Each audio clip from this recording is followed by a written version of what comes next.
Little Red Riding Hood.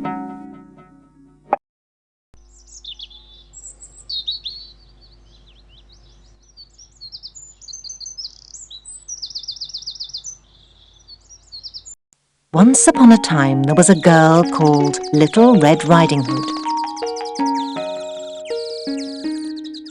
One day her mother said to her, "Your grandmother is ill, so I have baked an apple pie for her."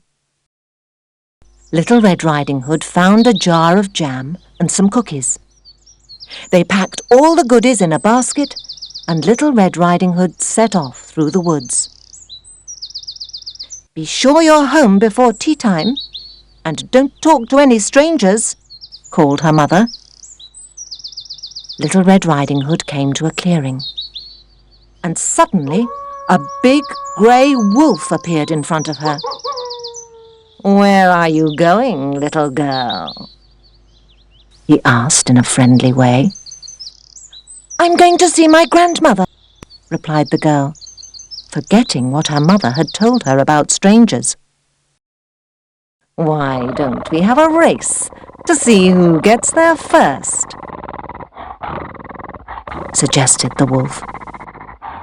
Little Red Riding Hood agreed, and they each raced off down a different path through the forest.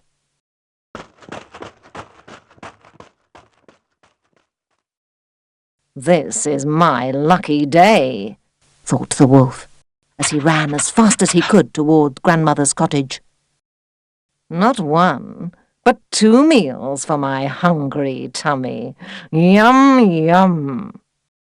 The wolf knew the forest well, and he got to the cottage long before Little Red Riding Hood, who had stopped on the way to pick some flowers.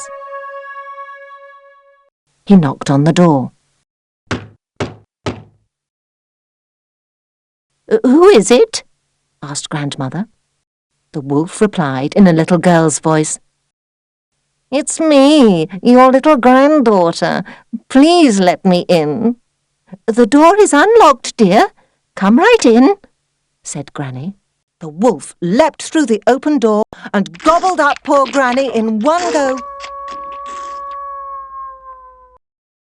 The forest animals looked on in amazement as the wolf put on Granny's clothes and climbed into her bed. They raced off into the forest to get some help.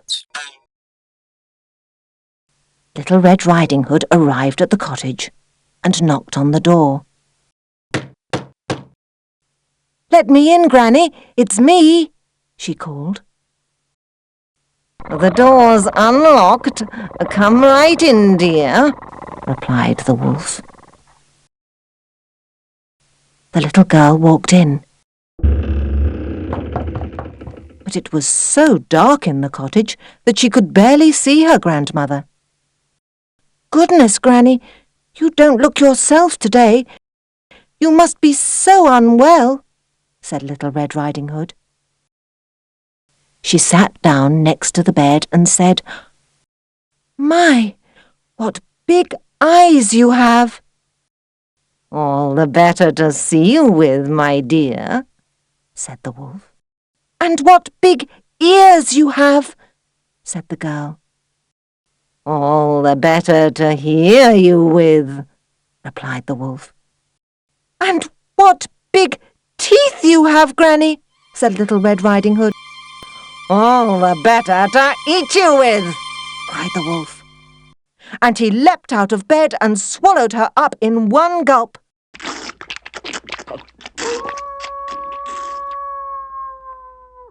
The wolf was so full that he could hardly move.